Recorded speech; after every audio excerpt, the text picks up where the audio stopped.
আমার ছেলে দীর্ঘদিন থেকে নেশায় আসক্ত, সিগারেট ও গাঁজা সেবন করে। বহু চেষ্টা করেও তাকে নেশা থেকে ফিরিয়ে আনা সম্ভব হচ্ছে না।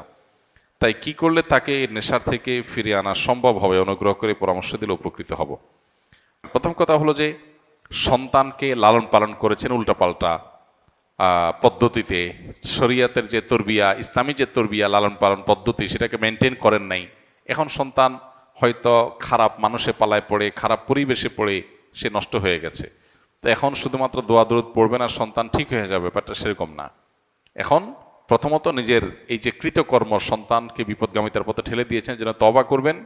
দ্বিতীয়ত, সন্তানের ইসলাহ এবং সংশোধনের জন্য সন্তানকে বিভিন্নভাবে বোঝাবেন, তার মধ্যে দাওয়াতি কাজ করবেন, পাশাপাশি আল্লাহর কাছে চোখের পানি ফেলে দোয়া করবেন। ইনশাআল্লাহ ত্রিমুখী প্রচেষ্টার মাধ্যমে সন্তানের সংশোধনী সম্ভব।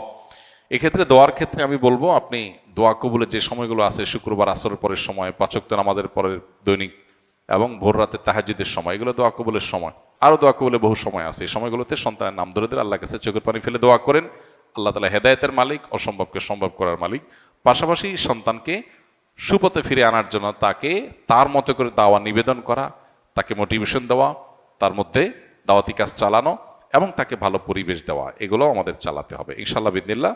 এর মাধ্যমে হয়তো আপনার সন্তানকে আল্লাহ তাআলা সুপথে ফিরে আনবেন। জাযাকুমুল্লাহ খাইর।